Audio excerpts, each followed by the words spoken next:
Cette émission vous est présentée par Le Monde de Demain.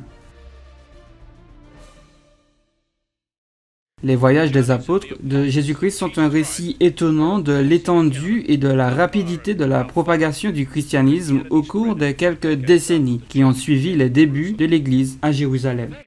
Jésus-Christ, en tant que chef de l'Église, a inspiré ses disciples à répandre l'Évangile dans tous les coins du monde connu. Ces dernières instructions consignées dans le livre de Matthieu sont bien connues. Allez, faites de toutes les nations des disciples. C'était une prophétie pour eux, mais elle a tout autant de sens pour les serviteurs de Dieu aujourd'hui. Les 12 apôtres se sont mis en route pour accomplir la mission que Jésus-Christ leur a donnée. Et l'histoire a enregistré où ils sont allés.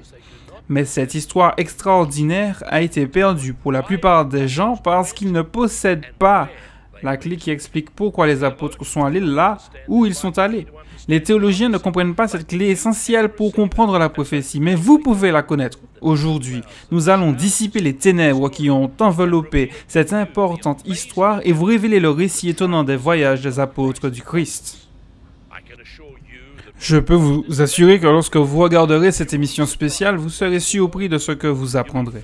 Vous allez être rempli d'une quête personnelle pour aider à prêcher l'Évangile aux descendants actuels de l'ancien Israël, tout comme les apôtres l'ont fait en leur temps. Restez à l'écoute.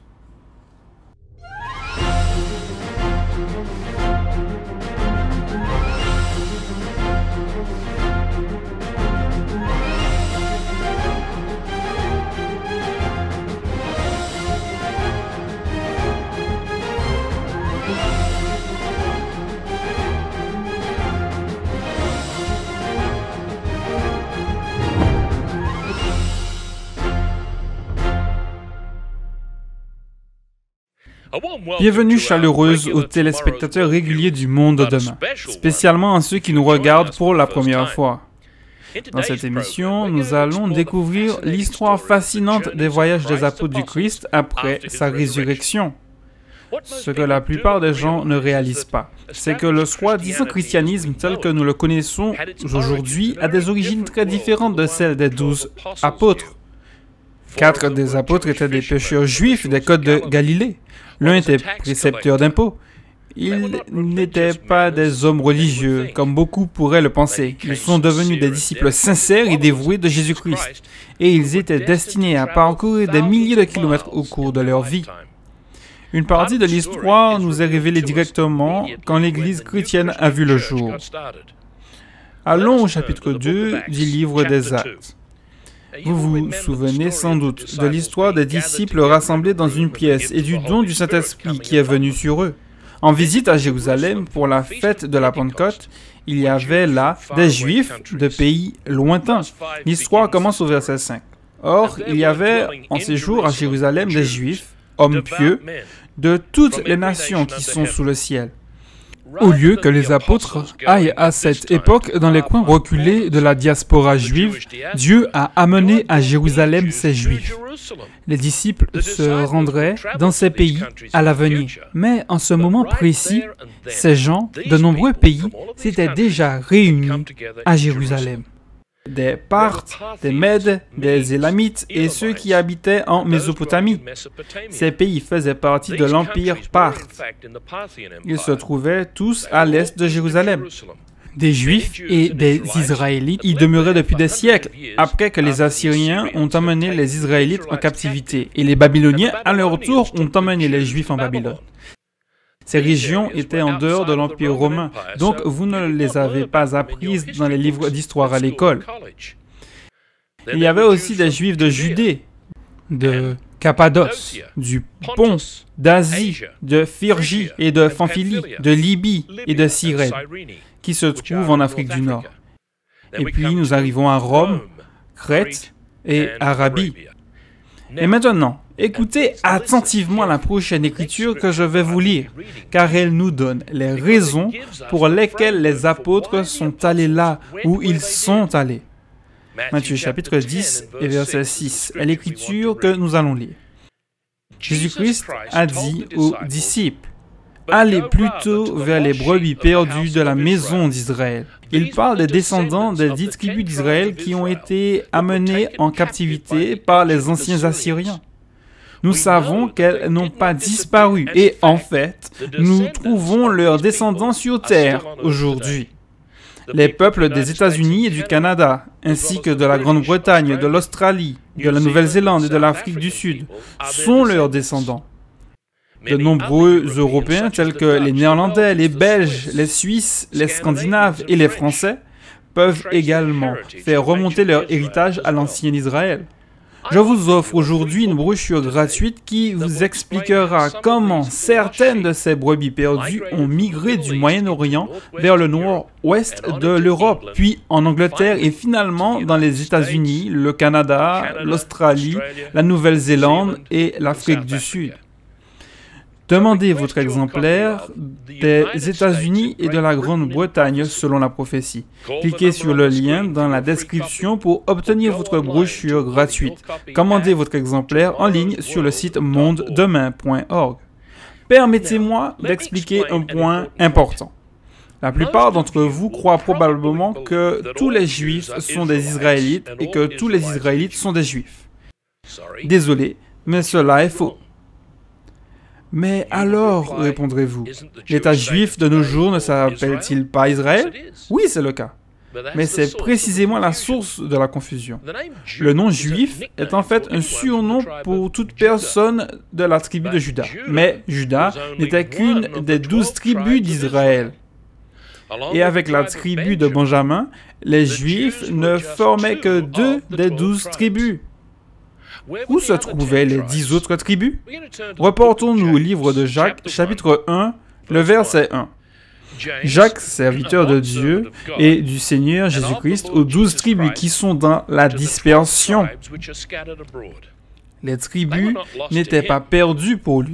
Elles n'étaient perdues que pour les Romains et les Grecs autour de lui. Même si les tribus d'Israël avaient été dispersées depuis 700 ans auparavant, Jacques savait où elles se trouvaient. Elles habitaient dans la région située entre la mer Noire et la mer Caspienne et au sud dans la région des fleuves Euphrate et Tigre. L'historien juif Flavius Joseph, qui a écrit quelques années après Jacques, savait lui aussi qu'elles se trouvaient là. Écoutez ce qu'il dit à propos de ces Israélites. Dans son livre « Antiquité des Juifs », nous lisons ce qui suit. Les 10 autres tribus sont restées au-delà de l'Euphrate, comptant un nombre infini de membres qu'il a été impossible de déterminer. Qui étaient-ils? C'étaient des noms que vous n'avez probablement jamais entendus. Les tribus de Ruben et de Gad, ainsi que celles d'Éphraïm, de Manassé, de Zabulon, d'Asser, de Nephtali et de Dan.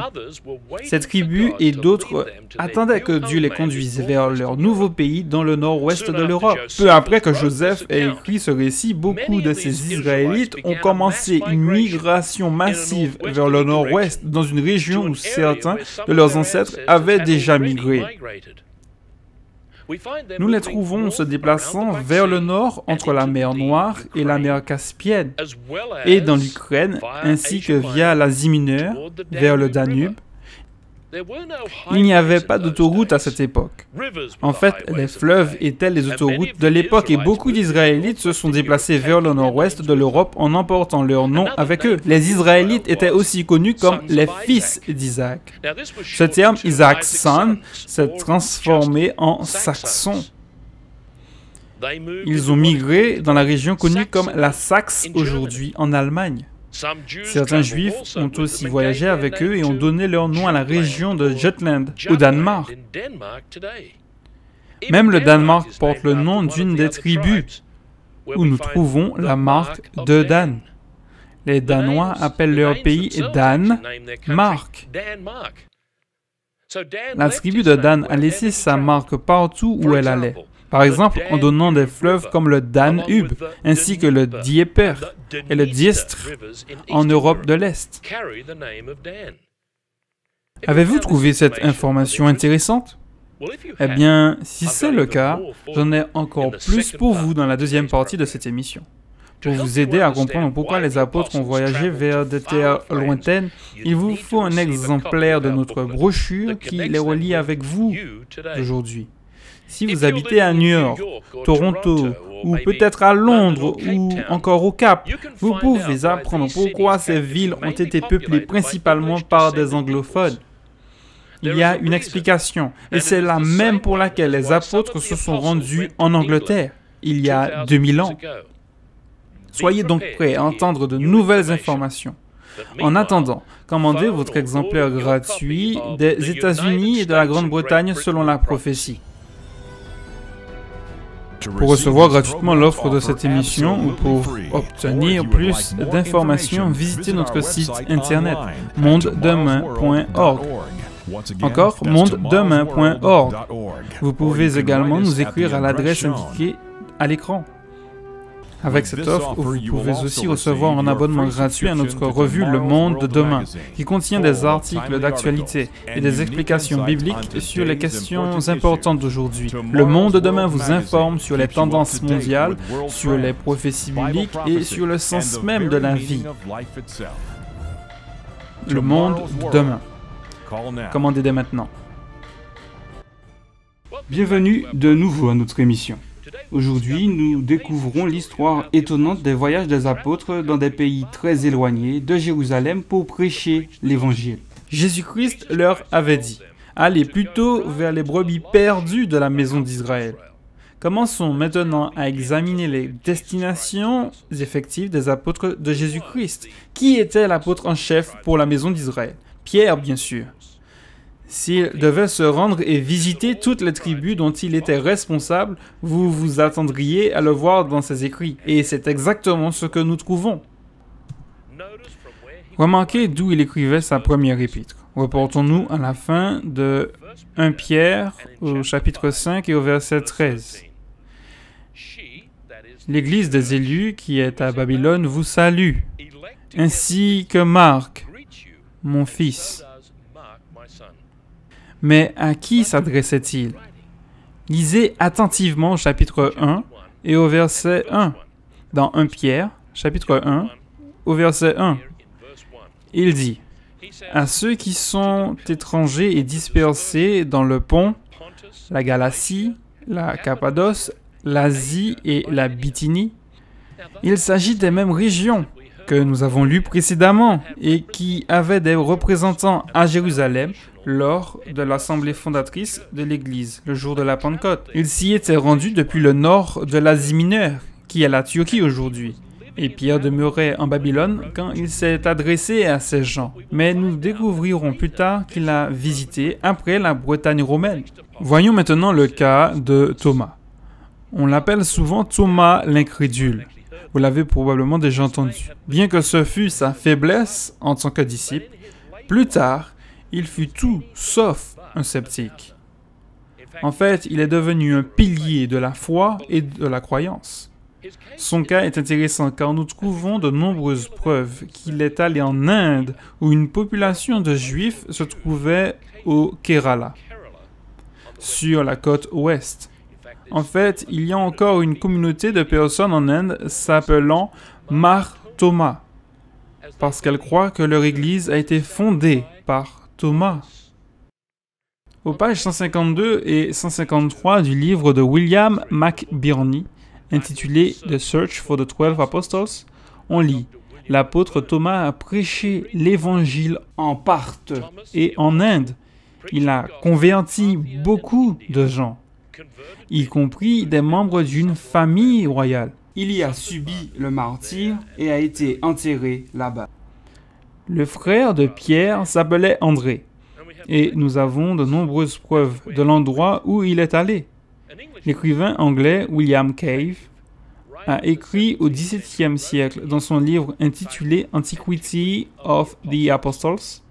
Dans cette distribution, André se voyait attribuer la City et les pays voisins comme province principale. Le peuple écossais croit qu'André était leur saint patron. Ce n'est pas sans raison. Avant que les Écossais ne s'installent dans leur pays actuel, ils vivaient dans la région des montagnes du Caucase. N'est-il pas intéressant que nous qualifions souvent les Blancs de Caucasiens, même aujourd'hui? La raison est que la plupart des Européens sont originaires de cette région. À cette époque, les Écossais étaient connus sous le nom de Sceats. Vous voyez la ressemblance du mot les Écossais et Sceats. Nous le savons parce que certains nobles écossais ont écrit à ce sujet dans la déclaration d'Arbroath de l'an 1320. Ces nobles ont écrit au pape et ont dit ce qui suit. Nous savons, et d'après les chroniques et les livres des anciens, nous constatons que parmi les autres nations célèbres, la nôtre, les Écossais, a été honorée d'une grande renommée. Avant de vous lire la partie suivante de la déclaration, laissez-moi vous montrer d'où sont venus les Écossais et comment ils sont arrivés en Écosse aujourd'hui. Poursuivons dans cet ancien document. Ils sont partis de la Grande Scythie en passant par la mer Tyrrhénienne, la mer Méditerranée, et les piliers d'Hercule que nous connaissons sous le nom de détroit de Gibraltar, et ont séjourné pendant longtemps en Espagne, et sont allés jusqu'à leur patrie à l'ouest où ils vivent encore aujourd'hui. Il mentionne ensuite qu'André leur a prêché l'Évangile lorsqu'ils vivaient en Scythie. Aujourd'hui encore, le peuple écossais affirme qu'André est leur saint patron. Quels autres apôtres connaissons-nous? Eh bien, considérons Jacques, le fils d'Alphée. Une fois de plus, William Cave affirme que les Espagnols reconnaissent que ce Jacques est venu dans les régions occidentales et en particulier en Espagne, où il a implanté le christianisme. Aujourd'hui encore, la ville de Santiago de Compostela est une ville où des milliers de pèlerins affluent chaque année. Le nom Santiago signifie en fait Saint Jacques. Pourquoi était-il allé en Espagne? La réponse est que pendant des centaines d'années, de nombreux Juifs et Israélites ont vécu en Espagne. Ils rendaient simplement visite aux brebis perdues d'Israël qui vivaient en Espagne et au Portugal. Aujourd'hui, cette région est toujours appelée la péninsule ibérique. Vous voyez que le nom hébreu est similaire au mot ibérique. Le principal fleuve du nord de l'Espagne est l'Èbre, ou comme les Romains l'ont appelé, le fleuve Ibérus. Le mot hébreu se trouve dans d'autres régions où les Israélites ont voyagé. Par exemple, les îles occidentales de l'Écosse sont connues sous le nom des îles Hébrides. Pouvez-vous y voir le mot hébreu? Elles ont probablement été nommées par les Écossais scythes qui s'y sont installés. Pour mieux comprendre comment les anciens Israélites ont trouvé leur chemin en Europe et dans les îles britanniques, demandez votre exemplaire des États-Unis et de la Grande-Bretagne selon la prophétie. Prenez note et commandez-la en cliquant sur le lien ci-dessous dans la description. Si vous venez de nous rejoindre, nous explorons où sont allés les 12 apôtres après que l'Église a été établis à Jérusalem, dans la région de Judée. Nous avons vu comment ils ont obéi au commandement du Christ lorsqu'il leur a dit d'aller aux brebis perdues de la maison d'Israël. Considérons un autre des apôtres et le lieu où il a voyagé. Cet apôtre n'était pas l'un des 12 premiers disciples, mais il a été appelé par Dieu après la crucifixion de Jésus-Christ. Son nom, bien sûr, était Paul.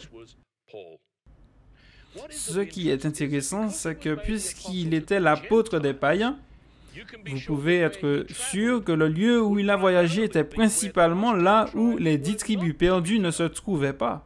Bien sûr, parmi ces gens se trouvaient des Juifs qui vivaient au milieu des païens dans l'Empire romain. Avant de passer au ministère de Paul, permettez-moi de vous proposer une fois de plus notre offre gratuite d'aujourd'hui, les États-Unis et la Grande-Bretagne selon la prophétie. Elle est informative et elle vous guidera à travers les voyages fascinants des descendants des fils de Jacob qui étaient aussi connus sous le nom d'Israël. Vous verrez comment ils ont emménagé dans les contrées lointaines de l'Europe avant de s'étendre aux Amériques, à l'Asie australe et à l'Afrique du Sud. Cliquez sur le lien que nous vous donnons dans la description et commandez votre copie gratuite. Pour recevoir gratuitement l'offre de cette émission ou pour obtenir plus d'informations, visitez notre site internet mondedemain.org. Je répète, mondedemain.org. Vous pouvez également nous écrire à l'adresse indiquée à l'écran. Avec cette offre, vous pouvez aussi recevoir un abonnement gratuit à notre revue Le Monde Demain, qui contient des articles d'actualité et des explications bibliques sur les questions importantes d'aujourd'hui. Le Monde Demain vous informe sur les tendances mondiales, sur les prophéties bibliques et sur le sens même de la vie. Le monde de demain. Commandez dès maintenant. Bienvenue de nouveau au monde de demain. Dans cette émission, nous découvrons l'importance de comprendre pourquoi les apôtres de Jésus sont allés aux extrémités de la terre pour prêcher l'Évangile. Nous avons vu que Thomas a voyagé jusqu'en Inde et qu'André a visité les habitants de Skythia, près de la mer Noire. Nous savons, grâce à la première épître de Pierre, qu'il était à Babylone lorsqu'il a écrit aux vrais croyants vivant en Asie mineure. Mais qu'en est-il de Paul? Où a-t-il voyagé? On nous dit dans de nombreux versets qu'il était l'apôtre des païens. Remarquons une intervention intéressante de Dieu à travers son Saint-Esprit, en sorte que Paul n'aille que vers les païens et non vers les tribus d'Israël. Dans le livre des Actes, au chapitre 16, se trouve le récit de ses voyages à travers l'Asie mineure. Au verset 6 et 7, nous lisons: Lorsqu'ils eurent traversé la Phrygie et la Galatie, le Saint-Esprit les empêcha d'annoncer la parole en Asie. Et étant venus en Mysie, ils se disposaient à aller en Bithynie, mais l'Esprit ne leur permit pas. La raison pour laquelle il n'était pas permis à Paul d'aller au nord de l'actuelle Turquie ou en Asie mineure, comme on l'appelait à l'époque, est que certaines des tribus d'Israël y vivaient avant de se déplacer au nord-ouest de l'Europe. Lorsque nous associons ce verset avec 1 Pierre au chapitre 1 et au verset 1, nous pouvons voir pourquoi Paul n'a pas été autorisé à s'y rendre. 1 Pierre 1 au verset 1 dit: Pierre, apôtre de Jésus-Christ, à ceux qui sont étrangers dispersés dans le Pont, la Galatie, la Cappadoce, l'Asie et la Bithynie. Or, ce sont exactement les mêmes personnes que Paul n'avait pas le droit de visiter. Cela nous montre à quel point il était important pour Dieu que les apôtres identifient où vivaient les tribus d'Israël à l'époque. Juste avant la mort de Jésus, Pierre lui a posé une question que nous trouvons dans Matthieu 19 au verset 27. Il lui demanda: Qu'en sera-t-il pour nous? Jésus-Christ lui a donné la réponse dans le verset suivant. Jésus leur dit: Je vous le dis en vérité, quand le Fils de l'homme, au renouvellement de toutes choses, c'est-à-dire dans le royaume de Dieu, sera assis sur le trône de sa gloire, vous qui m'avez suivi, vous serez de même assis sur 12 trônes, et vous jugerez les 12 tribus d'Israël. Il est clair que les 12 apôtres et les 12 tribus d'Israël auront une relation spéciale qui durera toute l'éternité. Comment est-ce possible? Reportons-nous au livre de l'Apocalypse, et dans l'avant-dernier chapitre, nous trouvons ce même lien merveilleux entre Israël et les apôtres. Au chapitre 21, au verset 10, nous voyons la ville sainte Jérusalem qui descendait du ciel d'auprès de Dieu. Au verset 12, il nous est dit: Elle avait une grande et haute muraille. Elle avait 12 portes et aux portes 12 anges. Et des noms écrits, ceux des 12 tribus des fils d'Israël. Puis au verset 14, nous lisons: La muraille de la ville avait 12 fondements, et sur eux les 12 noms des 12 apôtres de l'agneau. La Bible est remplie de prophéties, et une grande partie de ces prophéties concerne les tribus d'Israël. Si les Juifs sont le seul peuple survivant de l'ancien Israël, alors il n'y a pas le nombre de descendants des 12 tribus que Dieu a promis. Laissez-moi vous expliquer. Aujourd'hui, il y a moins de 20 millions de Juifs sur la terre. Cela est dû en grande partie au traumatisme horrible que le peuple juif a subi au cours des siècles. Mais Dieu a dit que les descendants de Jacob ou d'Israël seraient bien plus que quelques millions. Qu'est-ce que Dieu a promis à Jacob juste avant que son nom soit changé en Israël? Dans Genèse 28, au verset 14, Dieu lui a promis: Ta postérité sera comme la poussière de la terre.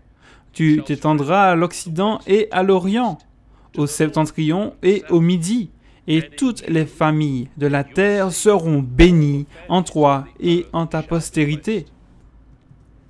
Le nombre total de descendants des peuples de la Grande-Bretagne et des États-Unis, des peuples du nord-ouest de l'Europe tels que les Français, les Néerlandais et les Scandinaves, sont des centaines de millions. Si l'on ajoute à cela les autres descendants de l'ancien Israël, on peut voir comment cette promesse de Dieu s'est réalisée. Il y a des descendants britanniques aux quatre coins du monde. Des friches gelées du Canada à la pointe de l'île sud de la Nouvelle-Zélande. On trouve des noms écossais. En Afrique du Sud et en Australie, les agriculteurs d'origine britannique cultivent du blé et élèvent des moutons et du bétail. Les vastes mines de l'Australie, des États-Unis et du Canada produisent des ressources minières pour l'industrie asiatique. Tout cela fait partie de l'accomplissement des promesses faites par Dieu à Abraham et à ses descendants. Aucun autre peuple n'a été autant béni, mais ces bénédictions diminuent rapidement et finiront par disparaître. Ici, au monde de demain, nous croyons qu'un aspect de notre mission est d'avertir les peuples au temps de la fin, de ce qui les attend. Êtes-vous prêts pour ce qui vous attend? Nous avons vu dans cette émission où certains des apôtres ont voyagé à leur époque pour prêcher le message de l'Évangile aux fils de Jacob. Dans ma prochaine émission, je poursuivrai cette histoire étonnante avec encore plus d'informations sur leur périple. N'oubliez pas de regarder ma prochaine émission qui sera la deuxième partie des voyages prophétiques des apôtres. N'oubliez pas de regarder nos émissions chaque semaine, à la même heure, où nous apportons la bonne nouvelle du monde de demain.